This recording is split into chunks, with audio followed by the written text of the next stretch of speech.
Bonsoir tout le monde. Bienvenue, pour ceux à la maison, pour assister à l'adoption de règlement sur les contrats, sur les contractuels. Oui, c'est ça. Donc, c'est la séance extraordinaire là, du 15 juillet 2019 à 19h. Donc, l'ouverture de la séance. On peut ouvrir la séance. Ça prend pas beaucoup d'heure. Éric Thibault. Un secondé. Appui. M. Perron. Monsieur le directeur général, l'ordre du jour. Parfait. Donc, au point 1, ouverture de la séance. Point 2, lecture et adoption de l'ordre du jour. Point 3, sujet à l'ordre du jour 3.1. Avis de motion et dépôt du projet de règlement sur la gestion contractuelle. Point 4, période de questions. Point 5, fermeture de la séance. Je propose. Proposé. Appuyé. Victor Boudreau. On va procéder à la lecture Donc, 3.1, avis de motion et dépôt du projet de règlement sur la gestion contractuelle. Donc, ce qu'on vient déposer aujourd'hui, c'est... auparavant, on avait une politique de gestion contractuelle auprès de la municipalité qui datait de janvier 2011. Elle avait été adoptée le 6 décembre 2010. Et cette politique-là, dans le fond, calquait la loi là, au niveau là, du Code municipal du Québec. Donc, ce qu'on venait de dire, grosso modo, c'est que les contrats que la municipalité octroyait en bas de 25 000, elle pouvait décider d'y aller de gré à gré sur invitation. Elle pouvait choisir le mode d'octroi qu'elle désirait sans avoir de compte à rendre. Entre 25 000 et 100 000, on devait y aller sur invitation. Donc, on devait inviter au moins 2 fournisseurs et on devait faire un devis et ensuite comparer là, les différentes offres qu'on recevait. Et par la suite, si on était plus haut que 100 000, ben, dans ce cas-là, on devait aller par appel d'offres publiques.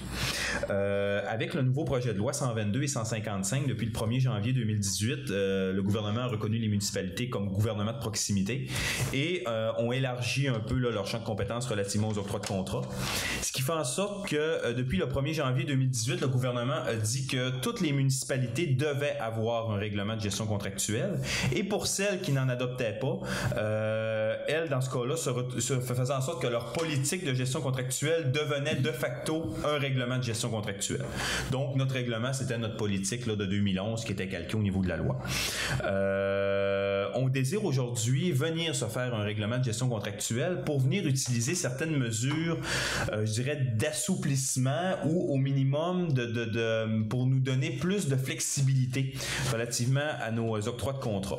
Ce que ça vient dire, grosso modo, le plus gros changement et ce qui va toucher, là, je dirais peut-être l'ensemble des citoyens, c'est que les contrats entre 25 000 et le seuil d'appel d'offres public qui est désormais à 101 000 là, qui a été voté par le gouvernement, dorénavant, ces contrats-là vont pouvoir être donnés de gré à gré par la municipalité. Donc, aller voir directement une personne et lui donner le contrat directement.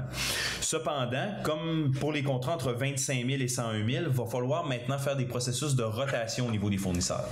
Donc, si on donne un contrat de gré à gré supérieur à 25 000 et moins de 100 000 à un fournisseur, si on en a un autre de la même nature octroyée, il va falloir regarder quel autre fournisseur pourrait me rendre ce service-là et favoriser l'octroi du contrat à un second fournisseur.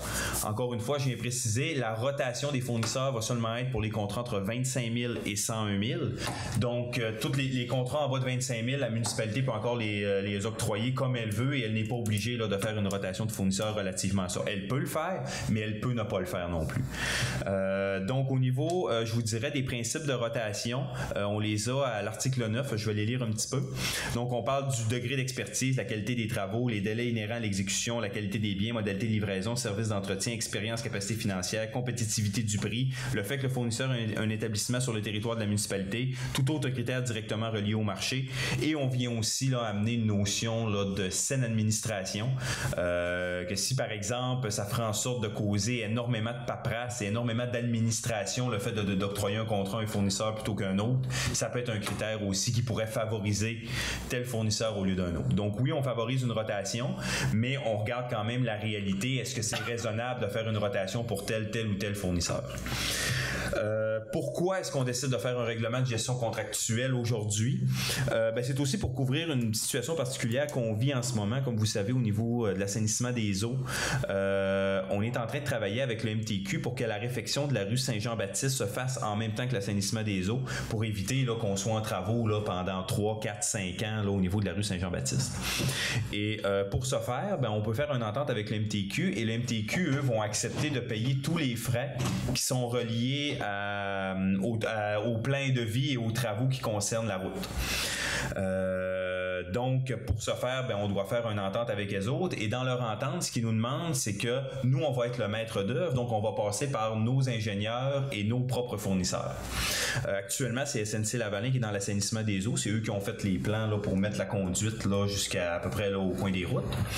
Et dans ce cadre-là, nous, on veut que SNC-Lavalin, quand ça va être le temps de faire les plans de vie de la route, ils ont déjà fait des tests de sol, donc ils vont pouvoir réutiliser ces éléments-là, puis on va s'en sortir à moindre coût. Puis le MTQ, eux autres aussi, vont faire une économie comme nous autres. Cependant, on sait que le contrat qu'on va donner à SNC-Lavalin, qui va nous être remboursé par le MTQ, va être supérieur à 25 000, mais il va être inférieur à 100 000. Donc, on a déjà discuté avec SNC-Lavalin, on a eu la confirmation relativement à tout ça, ce qui nous forcerait actuellement à aller sur appel sur invitation. Et si on va sur appel sur invitation, on pourrait avoir une autre firme d'ingénieurs que SNC-Lavalin qui aurait le contrat pour les plans de vie au niveau de la route. Si on se retrouve dans cette situation-là, c'est clair que SNC-Lavalin ne donneront pas leur plan d'assainissement des eaux au nouvel ingénieur au niveau des travaux de la route. Donc, on va se retrouver avec un plan d'ingénieur pour la route, un plan d'ingénieur pour l'assainissement des eaux qui touche aussi la route. Fait que ça sera pas fonctionnel du tout. Quand on parlait, par exemple, de saine administration, ça, c'en est un très bel exemple. Si on se lance là-dedans avec 2 firmes d'ingénieurs, le bordel va pogner tout simplement. Donc, on veut donner le contrat à SNC-Lavalin de gré à gré. Et dans ce cadre-là, ça nous prend là, un règlement là, de gestion contractuelle pour pouvoir avoir le droit d'agir de cette manière-là. Donc, c'est majoritairement le cadre pour lequel on va le voter. Je vous dirais qu'en règle générale, ça reste que les contrats soient octroyés de gré à gré sur invitation, sur appel d'offres. Les situations vont toujours être expliquées au conseil, et le conseil va toujours là, prendre des décisions s'il décide d'y aller de gré à gré. Les raisons pour lesquelles on va y aller de gré à gré vont vous être expliquées. Et si on fait une rotation de fournisseurs, on va vous expliquer comment est-ce qu'on a fait la rotation de fournisseurs, et si on ne la fait pas, pourquoi on ne fait pas la rotation de fournisseurs. Donc, c'est des éléments là, qui vont être expliqués en public par rapport à ça. C'est pas un outil là, qu'on pense qu'on va se servir énormément, mais pour des situations particulières comme le projet d'assainissement des eaux, on pense que ça va nous apporter beaucoup plus de flexibilité. On va sauver du temps et on va s'en sortir à moindre coût. Donc, ça fait un peu l'explication au niveau du règlement de gestion contractuelle et pourquoi est-ce qu'on est en train de le passer. Donc, on passe un avis de motion et un projet de règlement, donc on aurait besoin d'un proposeur. Je suis un proposeur. On te donnerait. Victor. Excellent. Question? Donc, période de questions. On n'a pas de public. On n'a pas de questions.